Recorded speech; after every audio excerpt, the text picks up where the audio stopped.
नमस्कार, स्वागत है आप सभी का हमारे चैनल द डिवोशनल रम में। इस वीडियो में मैं आपको भगवत गीता का 15वां अध्याय सुनाऊंगी। आइए शुरू करते हैं। श्री गणेशाय नमः। राधे राधे। भगवत गीता अध्याय 15। श्री भगवान बोले, हे अर्जुन, यह संसार वृक्ष रूप है, जिसकी पुराण पुरुष रूप जड़ ऊपर है और चाराचार शाखा नीचे है। वेद इसके पत्ते हैं। जो यह जानता है वही वेद का ज्ञाता है। इसकी शाखाएं ऊपर नीचे फैली हुई हैं। सत्व, रज और तम, ये तीनों गुण इस वृक्ष के डाल हैं। कर्म रूप में प्रकट होने वाली इसकी जड़ें नीचे मनुष्य लोक में हैं और भी नीचे तक चली गई हैं। इस संसार वृक्ष को वैराग रूपी दीर्घ शास्त्र से काटकर वह स्थान ढूंढना चाहिए जहां से फिर लौटना नहीं पड़ता, और साथ ही विचारना चाहिए कि जिससे वह पुराण प्रवृत्ति उत्पन्न हुई है उसी आदि पुरुष की शरण में हूँ, और अहंकार और मोह रहित संग दोष को जीतने वाले आत्मज्ञान से निरत, सब कामनाओं से दूर, सुख दुख नामक द्वंद पदार्थों से मुक्त ऐसे ज्ञानी पुरुष शाश्वत पद को पाते हैं, जिसे सूर्य, चंद्र, माया, अग्नि प्रकाशित नहीं करते। वह मेरा परम धाम है, वहां जाकर लौटना नहीं होता। मेरा सनातन अंश इस जीवलोक में जीव का रूप धरकर प्रकृति में स्थित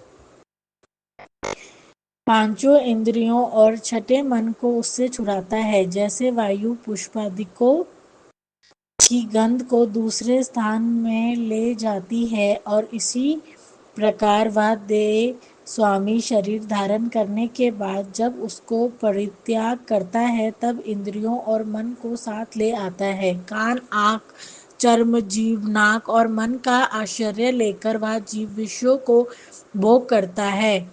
एक देह में जाते अथवा एक ही देह में रहते समय अथवा इंद्रियों से युक्त हो विषयों का उपभोग करते हुए इसको मूर्ख देख नहीं सकते, किंतु जिनके ज्ञान रूपी नेत्र हैं वे देखते हैं। यत्न करने से योगी जन देखते हैं, परंतु अज्ञानी यत्न करने के बाद भी इसे नहीं देख पाते।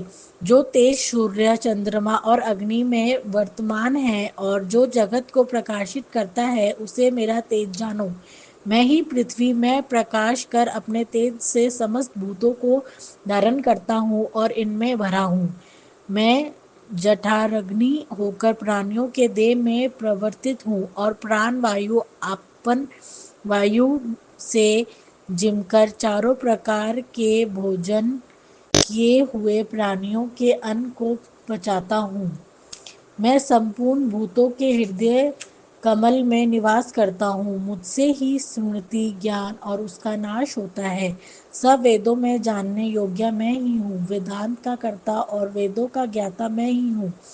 इस संसार में दो पुरुष हैं, एक वनिष्ठ हो जाता है, दूसरा अविनाशी रहता है, किंतु उत्तम पुरुष परमात्मा विकार रहित, सर्वनियंतम, बुद्ध, मुक्त, नित्य रूप, तीनों लोगों में प्रवर्तित होकर धारण पोषण करता है। इन दोनों से अलग है। मैं क्षर अक्षर से उत्कृष्ट हूँ। इसी कारण से लोक व वेद में पुरुषोत्तम नाम से विख्यात हूँ। हे भारत, जो उत्तम ज्ञानी जन इस प्रकार मुझको पुरुषोत्तम जानता है, वह सब कुछ जान जाता है और सब फलों में मेरा ही भजन करता है।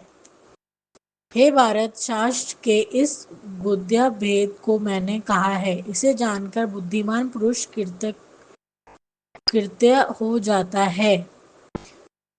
अतः 15वां अध्याय का महत्व। श्री नारायण जी बोले, हे लक्ष्मी जी, अब 15वें अध्याय का महत्व सुनो। उत्तर देश में एक नरसिंह नाम राजा था और शुभक नामक उसका मंत्री था। राजा को मंत्री पर बड़ा भरोसा था। मंत्री के मन में कपट था। मंत्री चाहता था राजा को मारकर वह राज्य में ही करूं।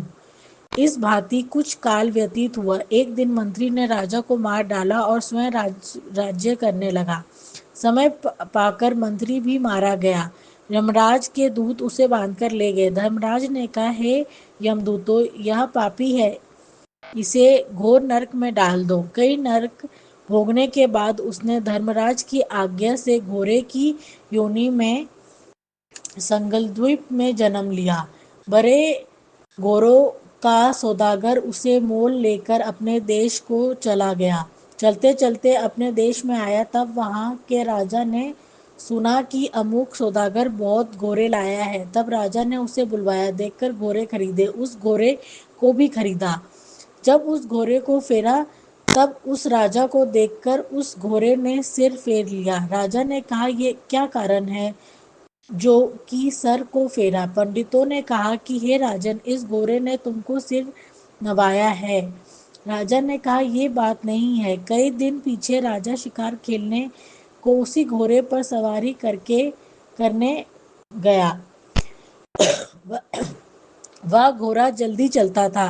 राजा शिकार खेलता खेलता बहुत दूर चला गया। उस दिन राजा ने हाथों हाथ शिकार पकड़ कर मारे। राजा बड़ा प्रसन्न हुआ। दोपहर हो गई, राजा को प्यास लगी। राजा ने उसी वन में एक साधु को कुटिया में बैठा देखा। पास ही एक तालाब जल से भरा देखा। राजा घोड़े को वृक्ष से बांधकर कुटिया में गया तो देखा कि साधु अपने पुत्र को गीता के 15वें ज्ञान का पाठ सिखा रहा था। वृक्ष के पत्ते पर श्लोक लिख दिया और बालक से कह दिया कि खेलते फिरो और इसको कंठस्थ भी करो।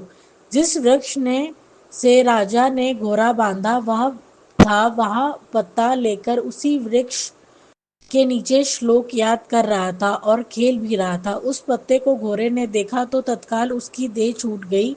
इतने में राजा पानी पीकर आया तो देखा घोड़ा मरा पड़ा है। राजा ने चिंतावन होकर कहा कि यह घोड़ा किसने मारा? इतने में अदृश्य रूप से आवाज आई, हे राजन, मैं इस घोड़े का चैतन्य हूँ। देव देह मैं बैकुंठ को जाता हूँ। राजा ने पूछा, तुमने कौन सा पुण्य किया है? घोड़े ने कहा, राजन, यह बात ऋषिवर से पूछो। राजा ने मुनिवर से पूछा तो उन्होंने कहा, हे राजन, गीता के श्लोक लिखा पत्ता इसके आगे पड़ा है। घोड़े ने अक्षर देखे हैं, इस कारण घोड़े की गति हुई। राजा ने पूछा, पिछले जन्म में घोड़ा कौन था? और घोड़े के सिर फेरने की बात भी राजा ने कही। मुनीश्वर ने कहा, राजन, पिछले जन्म में तू राजा था और यह मंत्री था। इसने तुझे मारकर तेरा राज्य ले लिया था।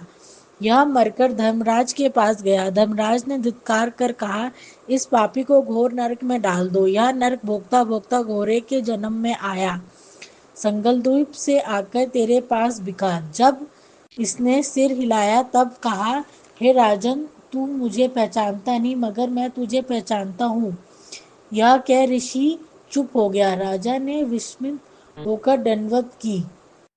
राजा भी श्री गीताजी के 15वें अध्याय का पाठ नित्य किया करता था, जिसके प्रसाद से राजा की परम गति का अधिकारी हुआ। राधे। इसके आगे की वीडियो के लिए हमारे साथ बने रहिए। राधे राधे।